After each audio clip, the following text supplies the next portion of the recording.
welcome to my channel. Please subscribe and press the bell icon. How are you doing, creative people? Hope you're having good day. मैंने देखा कि आप लोगों को mandala videos बहुत पसंद आ रही हैं, so I decided to make one more. जल्द से जल्द मैंने वीडियो अपलोड करने का सोचा, and in this video I will show you how to draw a mandala. It's a tutorial video, must watch.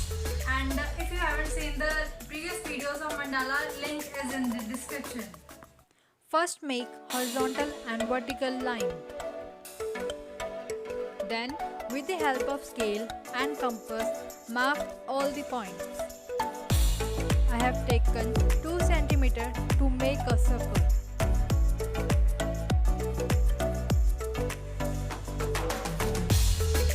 Likewise, you can make more circles.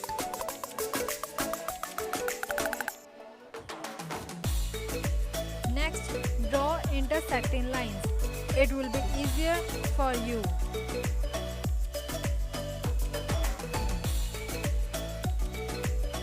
So let's start designing.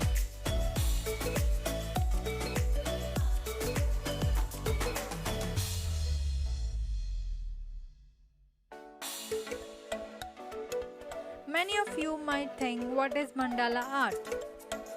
A mandala is a complex abstract design that is actually circular. In fact, mandala is a Sanskrit word that means circle. Mandalas can contain both geometric and organic forms.